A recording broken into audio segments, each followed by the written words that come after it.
दोस्तों नमस्कार। लोकसभा चुनाव का तूफान अब बढ़ चुका है। तारीखों का ऐलान हो गया है।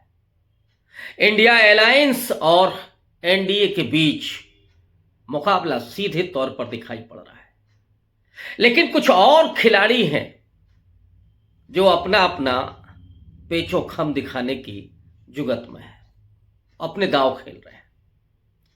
और ऐसे तमाम राजनीतिक दलों में जो सबसे बड़ा नाम है वो बीएसपी का है। बीएसपी सुप्रीमो मायावती के बारे में जो कहा जाता है कि वो क्या फैसला लेंगी, उनके अलावा कोई दूसरा व्यक्ति भी नहीं जानता। लगातार जो कांग्रेस पार्टी के साथ उनका संपर्क था, किसी के मार्फत जो संवाद चल रहा था, और यह संवाद अनवरत चला, बीच में रुक जाता था फिर चल जाता था। 5 दिन पहले भी सीधा हॉटलाइन पर बात हुई और उसी फोन के जरिए हम लोग ये उम्मीद कर रहे थे कि आचार संहिता लगते ही मायावती कोई फैसला लेंगी और वो फैसला इंडिया अलायंस के साथ उनका गठबंधन होगा। लेकिन ऐसा नहीं हुआ। हम लोगों ने कल भी इंतजार किया कि कल शायद कुछ हो। अभी भी लोग कह रहे हैं कि कुछ उम्मीद है। अब वो उम्मीद कितनी है? कोई कह रहा 5%, कोई कह रहा 1%। हालांकि ये उम्मीदें तो हमेशा रहती हैं। आज मायावती ने अपने और 5 कैंडिडेट उतार दिए। अब तो अखिलेश यादव ने भी लिस्ट बढ़ा दी है। जहां गुंजाइश दिख रही थी कि क्या वजह है अखिलेश यादव सीटों पर अभी अपने कैंडिडेट नहीं उतार रहे हैं, कांग्रेस पार्टी अभी भी खामोश है। कुछ अंदर खाने जो पक रहा है और जिस तरह से मायावती की अचानक चर्चा हुई थी वो निराधार नहीं था। ऐसा नहीं है कि बगैर आग का कोई धुआं उठ रहा हो। और हमारे कई मित्र, आप में से बहुत सारे लोग ये इंतजार कर रहे थे मैं कोई खबर लेकर के आपके पास आऊं। मैं लगातार परसों से खबर को तलाशने में लगा हुआ, लेकिन जो सूत्र थे अब वो भी खामोश हो गए। उनकी भी हिम्मत नहीं हो रही है कि वो कुछ अब कह सकें, क्योंकि मायावती ने ही अब खामोशी ओढ़ ली है। उन्होंने उस फोन को ही जैसे उठा करके रख दिया है और मन बना लिया है अकेले चुनाव लड़ने का। अभी एक एपिसोड आप सबने देखा तेलंगाना में।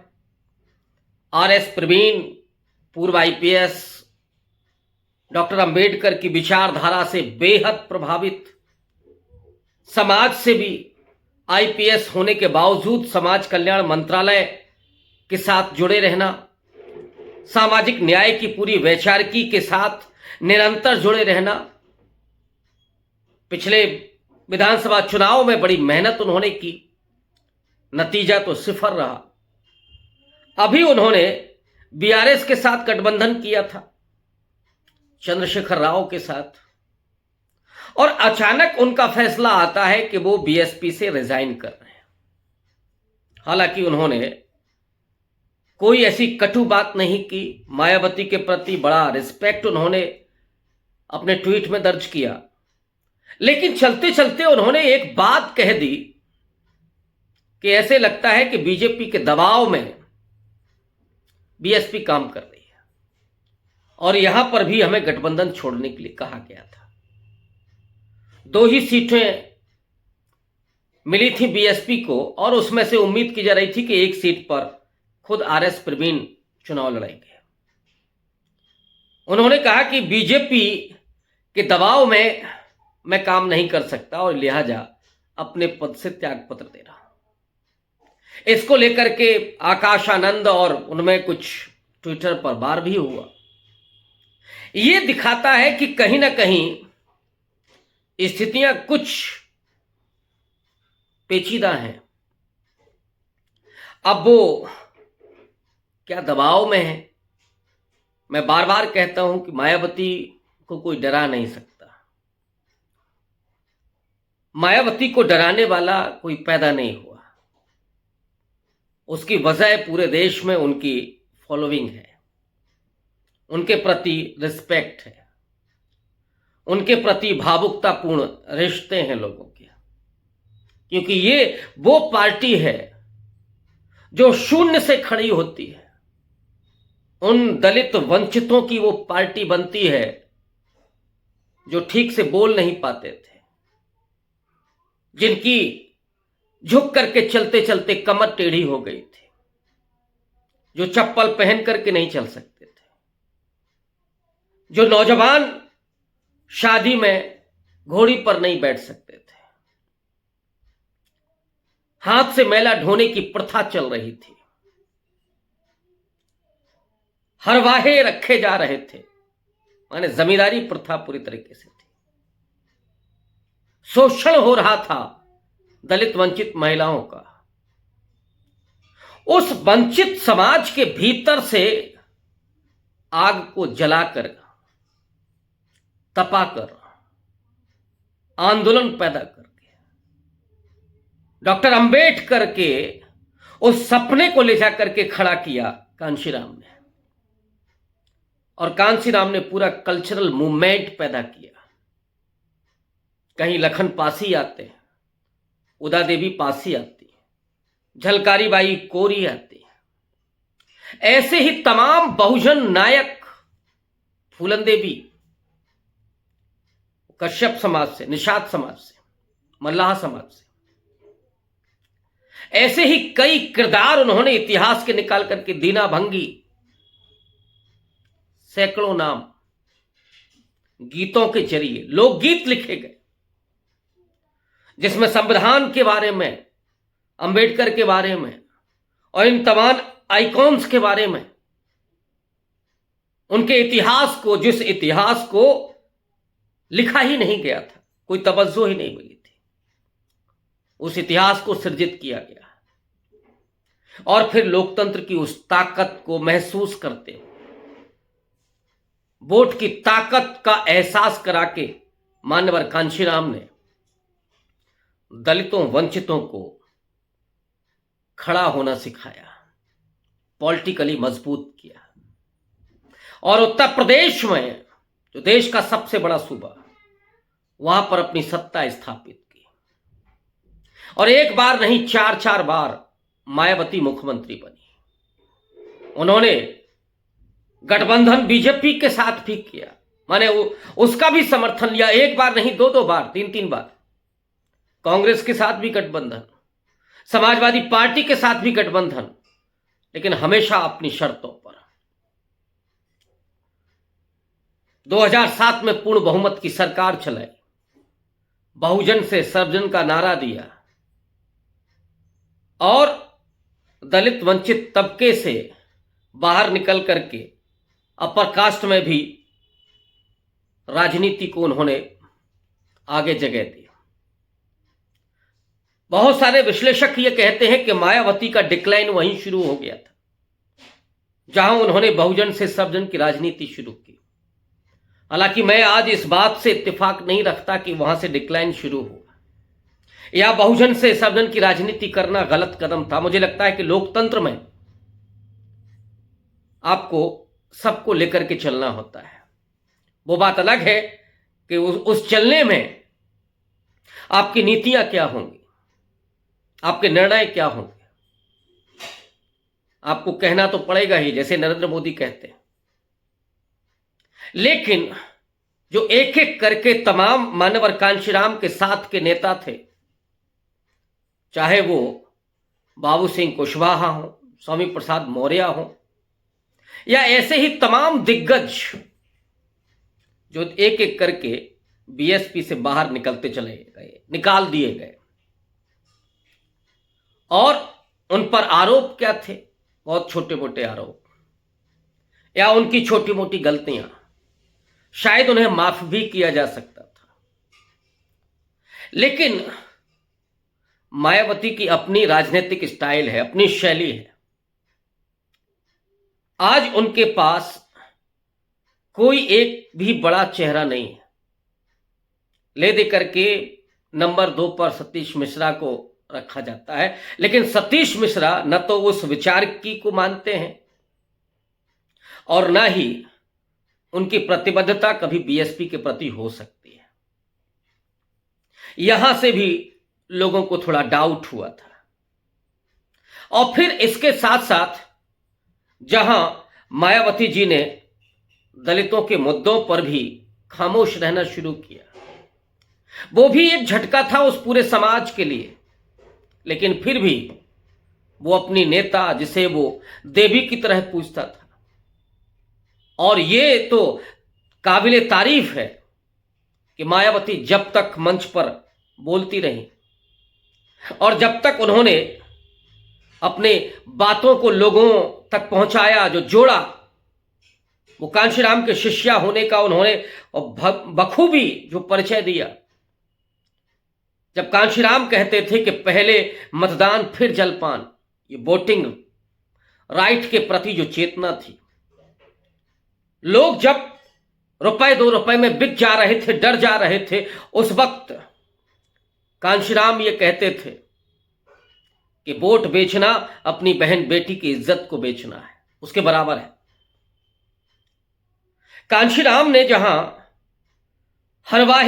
हरवाही करते हुए उस सीमांत किसान या उस मजदूर के घर में भी, उन महिलाओं के यहां भी जो दिन भर खेत में कटाई करती हैं, उनसे भी 4 आना 8 आना उन्होंने चंदा लिया।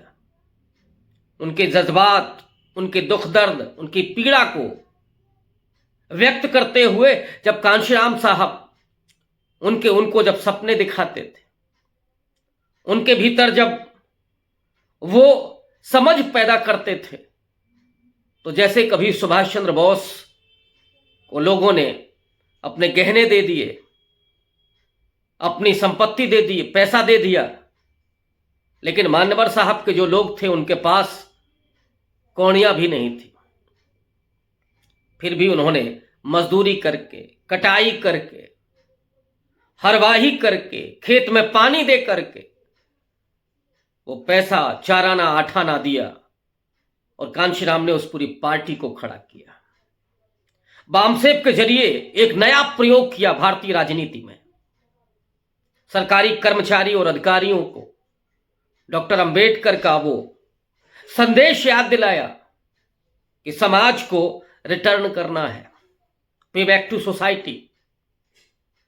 उसमें 10% 20% तक आपको देना है। और ये मानवर कांशीराम का राजनीतिक करिश्मा था कि हजारों लोग उस बामसेब के साथ जुड़ करके, और कई बार तो अपने पत्नियों से, अपने बच्चों से अपनी तनख्वाह को छिपा करके कांशीराम के मिशन के लिए दिया करते थे। ये था उस पार्टी के प्रति, उस संगठन के प्रति अपना समर्पण। सैकड़ों लोगों ने नौकरियां छोड़ दी। और मैं समझता हूं कि आजादी के आंदोलन के बाद भारत की राजनीति में जिसने जमीनी परिवर्तन किया, जिसने लोगों के बीच में यह समर्पण पैदा किया, यह चेतना पैदा की, उसका नाम केवल और केवल कांशीराम है। और उनकी शिष्या मायावती, जिन्होंने इस प्रदेश में ही नहीं बल्कि पूरे देश में एक दलित चेतना, एक दलित उबाल, एक दलित स्वाभिमान पैदा करके खड़ा कर दिया। और अपनी पूरे प्रशासनिक जो सलाहियत है उससे, जो लोग ये कहते हैं कि दलितों, पिछड़ों और इनको कहां शासन करना आता है, ये कहां ठीक से ये सरकारी काम कर सकते हैं, कहां पढ़ लिख सकते हैं, कैसे नौकरियां कर सकते हैं, इनको तो अकल ही नहीं है। लेकिन वो आयरन लेडी मायावती ने ये दिखाया कि शासन कैसे चलता है, ईमानदारी क्या होती है और अपराध के प्रति जीरो टॉलरेंस क्या होता है। जब अपने ही विधायक को घर बुला करके गिरफ्तार उन्होंने कराया, पूरे 5 साल के शासन में परिंदा भी पर नहीं मार सका था। और यह तब था जब पूरी मीडिया उनके खिलाफ खड़ी हुई थी।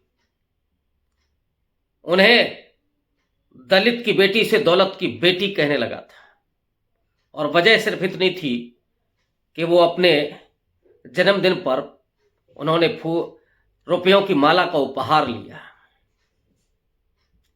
यहां जो प्रधानमंत्री हैं वो सैकड़ों करोड़ के हवाई जहाज में उड़ते हैं, 8 करोड़ की गाड़ी में चलते हैं, दिन में 3 बार ड्रेस बदलते हैं, लेकिन कोई मीडिया कभी सवाल नहीं खड़ा करता। लेकिन ये जो मानसिकता है कि मायावती अगर ठीक से कपड़े पहन लें और केक भी काट दें, जन्मदिन सेलिब्रेट कर लें, तो फिर वो दौलत की बेटी हो जाती है। वो मायावती जिन्हें कांशीराम ने कभी सिखाया था कि अवसर जो इस समाज को कभी नहीं मिला, अगर वो अवसरवादी भी होता है तो कोई गुनाह नहीं। हमें अगर गठबंधन किसी से भी करना पड़े तो भी चलेगा, लेकिन उस गठबंधन के बाद जो सत्ता होगी, उस सत्ता में हमारी नीतियां क्या होंगी, हमारे निर्णय क्या होंगे और हमारी नीयत क्या होगी, इस पर सबसे ज्यादा फोकस उन्होंने किया था। ये उस 4 बार के शासनकाल में ये इस प्रदेश का ही नहीं, इस देश का पूरा बहुजन समाज इसका गवाह है। लेकिन जब उन्होंने खामोशी ओढ़ ली और वो कैडराइजेशन जो कभी सरेआम होता था वो भी बंद हो गया, पृष्ठभूमि में चला गया या बहुत कम हो गया, लोगों का विश्वास थोड़ा डगमगाने लगा। हालांकि फिर भी लोग मायावती के नाम पर खड़े रहे। वो सार्वजनिक तौर पर कभी उन्होंने उस तरह की बात नहीं की। हालांकि गुस्सा कभी कभी आता था, उनको भी आता था। इस बार तो ये उम्मीद थी कि वो अलायंस में आएंगे, क्योंकि ये वो समय है जब बीजेपी का एक सांसद ये कहता है कि मोदी जी 370 पार इसलिए कह रहे हैं क्योंकि संविधान बदलना है। ये वो वक्त है कि जब प्रधानमंत्री की आर्थिक सलाहकार परिषद का अध्यक्ष विवेक देवराय जब ये कहता है कि अब नए संविधान की जरूरत है, ये संविधान तो औपनिवेशिक विरासत है। डॉक्टर अंबेडकर के संविधान पर जब हमला हो रहा है, जब सरेआम दलितों को पीटा जा रहा है, बेटियों से बलात्कार हो रहे हैं, उनके लाशों को घर वालों से बाहर करके जला दिया जा रहा है, मिट्टी का तेल डाल करके, कहीं टायर लगा करके, जहां दलित पिछड़ों की आवाजें खामोश की जा रही हैं,